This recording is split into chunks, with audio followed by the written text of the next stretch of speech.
أجواء إيجابية إن شاء الله.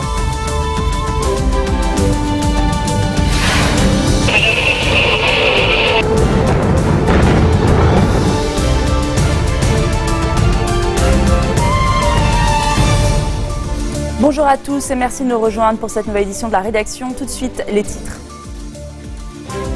Le cabinet se réunit lundi sur la crise des déchets. Les ministres se prononceront sur l'exportation des ordures. Salam se dit optimiste et espère une solution sur le long terme.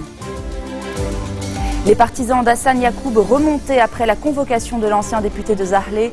L'ex-parlementaire pourrait être impliqué dans l'enlèvement la semaine dernière d'Hannibal Kadhafi. Le pape François approuve un second miracle attribué à Mère Teresa, annonce qui ouvre la voie à la canonisation dans un an de la religieuse de Calcutta.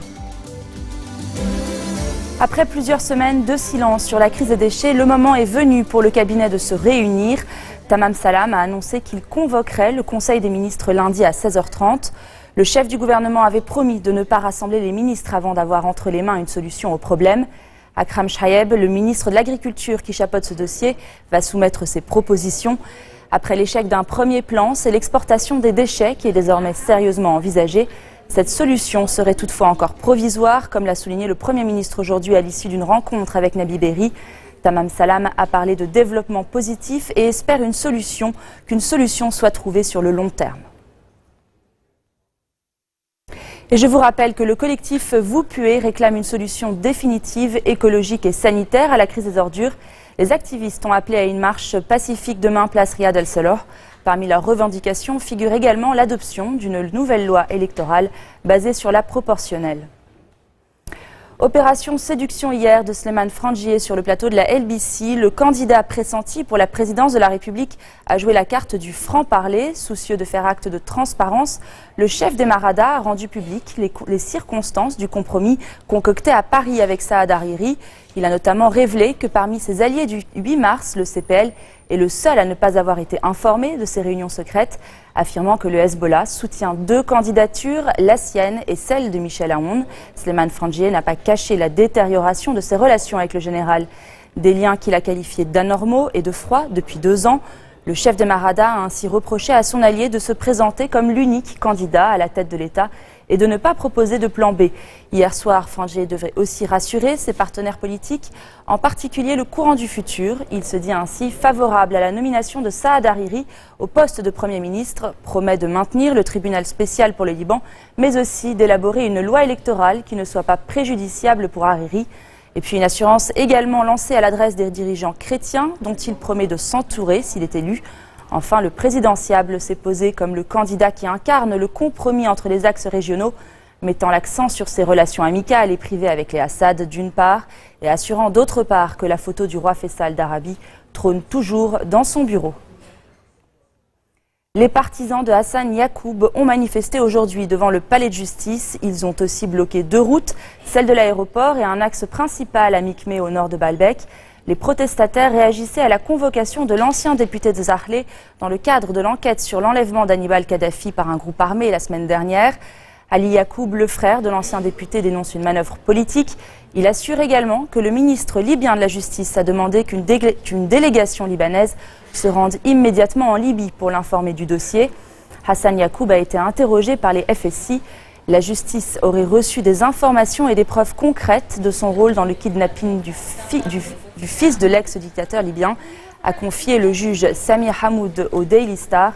Les forces de sécurité se fondent sur des appels émis du téléphone portable de l'ex-parlementaire au groupe de ravisseurs. Et selon certaines informations, ces ravisseurs auraient remis Hannibal Kadhafi à Hassan Yacoub, qui l'aurait ensuite transporté dans sa voiture privée jusqu'à la Beka. Des faits que dément quant à lui l'ancien député.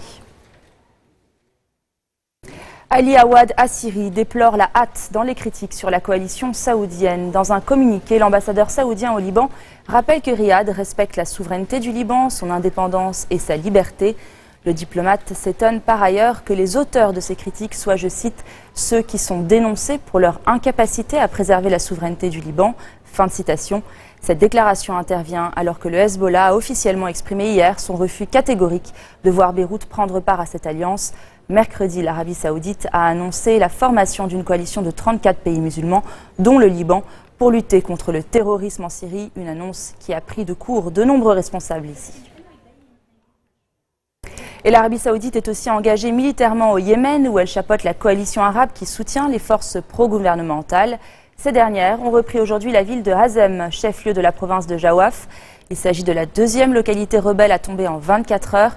Cette offensive survient alors qu'un fragile cessez-le-feu est en vigueur depuis mardi dans le pays et que des pourparlers se poursuivent en Suisse sous l'égide de l'ONU. Une résolution pour bloquer les finances de l'EI adoptée à l'unanimité hier à l'ONU, c'est après la pause.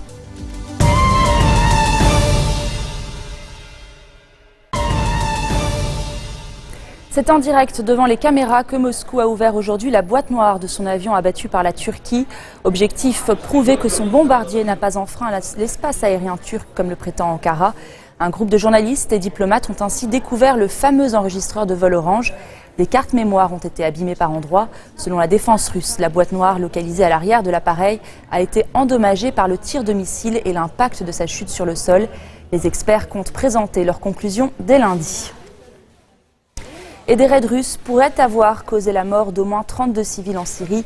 Des frappes ont visé le fief de l'EI à Raqqa et les localités d'Al-Bab et d'Azaz dans la province d'Alep. 6 enfants et 11 femmes figurent parmi les victimes et des dizaines de personnes ont été blessées selon l'Observatoire syrien des droits de l'homme. Après Vienne, c'est à New York que les grandes puissances ont rendez-vous ce vendredi pour la 3e réunion du groupe de soutien international à la Syrie. Les différents acteurs vont tenter d'aplanir leurs divergences.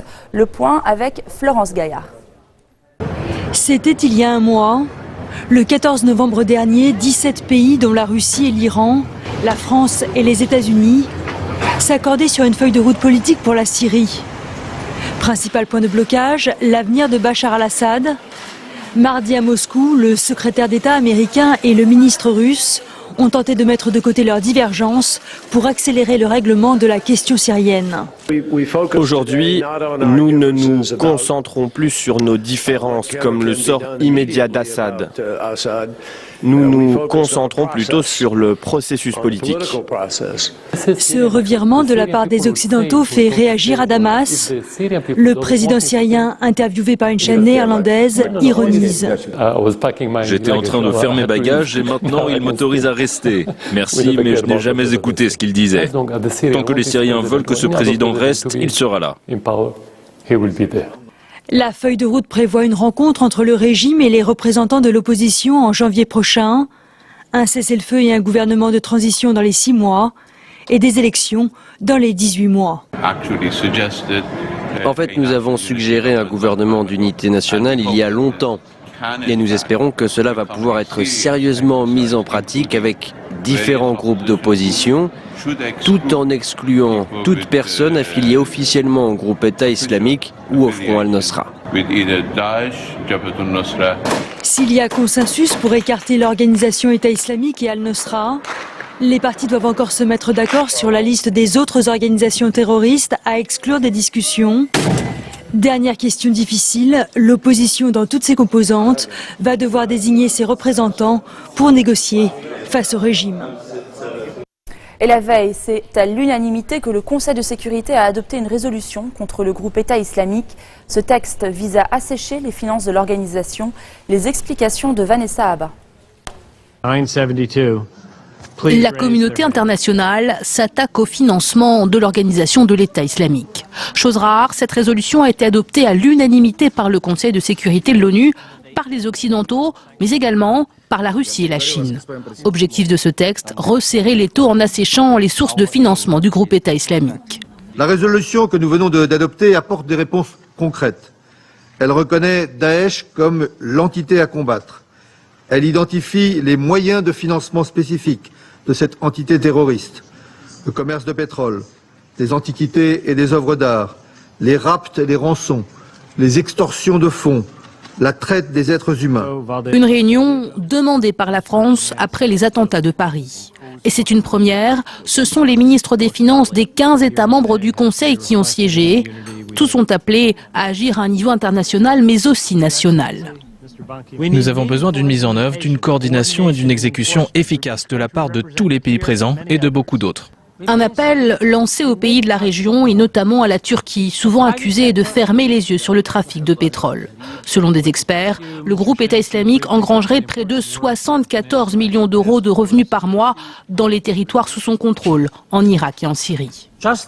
Maintenant que les groupes terroristes innovent et se diversifient, la communauté internationale doit être en pointe dans la lutte contre le blanchiment d'argent et le financement du terrorisme.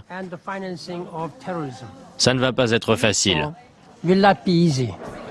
Les pays membres auront un délai de 4 mois maximum pour adresser un rapport à l'ONU sur les mesures appliquées dans ce sens. Autre sommet hier soir entre Européens à Bruxelles, c'est le possible Brexit de la Grande-Bretagne qui était au cœur des débats. Les discussions ont été plutôt constructives. Les 27 sont d'accord pour redéfinir les conditions de la présence britannique dans l'Union européenne. Optimiste, David Cameron prévient toutefois que ce chemin vers le compromis sera long et laborieux. Noémie Roche. David Cameron tout sourire à l'issue de la réunion avec ses partenaires européens. Le Premier ministre britannique est satisfait. Les dirigeants européens se disent prêts à trouver un compromis pour que le Royaume-Uni renégocie ses conditions d'adhésion dans l'Union européenne. Tout le monde est quasiment unanime pour dire que l'Union européenne est plus forte avec la Grande-Bretagne, ce qui est très bien. Donc les gens veulent trouver des solutions et il y a une volonté politique, un élan positif, mais il y a aussi beaucoup de travail. La Grande-Bretagne demande des réformes sur la compétitivité, sur la souveraineté, mais aussi sur la zone euro dont elle ne fait pas partie. Surtout, le Premier ministre conservateur souhaite des mesures pour mieux maîtriser l'immigration en provenance du reste de l'Union et en particulier d'Europe de l'Est. David Cameron voudrait avoir la capacité de priver les citoyens européens de prestations sociales pendant leurs 4 premières années sur le sol britannique. Une revendication jugée discriminatoire et contraire au traité, inacceptable pour les autres pays membres. Il peut y avoir des aménagements, mais il doit y avoir le respect des principes européens, des règles européennes, des acquis européens. Pour la chancelière allemande, rien n'est encore joué. Nous allons avoir des discussions spécifiques et approfondies sur la liberté de mouvement et sur les prestations sociales avant le mois de février. Ce ne sera pas facile, mais je crois qu'avec de la volonté, nous trouverons des solutions. David Cameron a de toute façon promis un référendum aux Britanniques. Ils décideront avant la fin 2017 s'ils veulent oui ou non rester dans l'Union européenne. Et l'autre grande question de ce sommet est bien sûr l'accueil des migrants. Les derniers chiffres publiés aujourd'hui par le HCR illustrent l'ampleur du défi. Le Haut-Commissariat aux réfugiés annonce un nouveau nombre record de déplacés et réfugiés dans le monde en 2015, soit plus de 60 millions de personnes. Parmi elles, beaucoup souhaitent entrer en Europe. En face, les pays sont plus divisés que jamais sur les politiques d'accueil à adopter. Dans ce contexte de manque de confiance, l'UE a annoncé la création d'une agence européenne de garde-frontières et de garde-côtes. Il s'agit en quelque sorte d'un super Frontex au pouvoir élargi. On écoute son directeur, Fabrice Leggeri. Voilà comment je vois les choses. La responsabilité du contrôle des frontières incombe aux États membres. Donc les États membres sont souverains. Mais dans l'intérêt des États membres en question, et surtout dans l'intérêt collectif de l'Union européenne, dans le but de préserver cette zone de libre circulation qu'est l'espace Schengen, l'Europe a plus de poids. L'agence a le pouvoir de convaincre.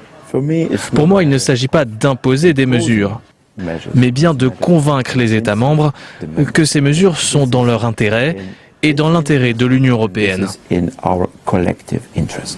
Et on termine ce journal avec cette annonce du Vatican. Le pape François a approuvé un second miracle attribué à Mère Teresa. Il s'agit de la guérison inexpliquée à Calcutta en 2008 d'un Brésilien qui souffrait de multiples tumeurs au cerveau. Cette décision ouvre la voie à la canonisation de la petite sœur des pauvres dans 1 an. Prix Nobel de la paix et béatifiée par Jean-Paul II en 2003, Mère Teresa a consacré plus de 40 ans de sa vie aux pauvres, aux malades et aux mourants. Voilà, c'est la fin de cette édition. Tout de suite, le rappel des titres.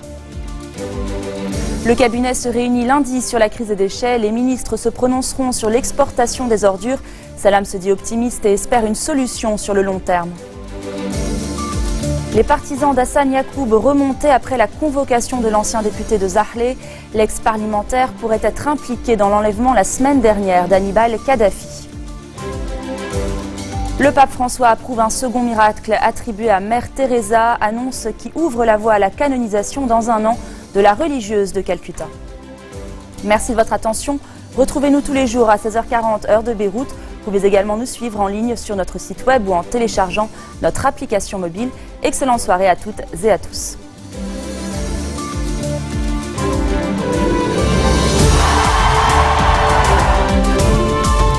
الأجواء إيجابية إن شاء الله.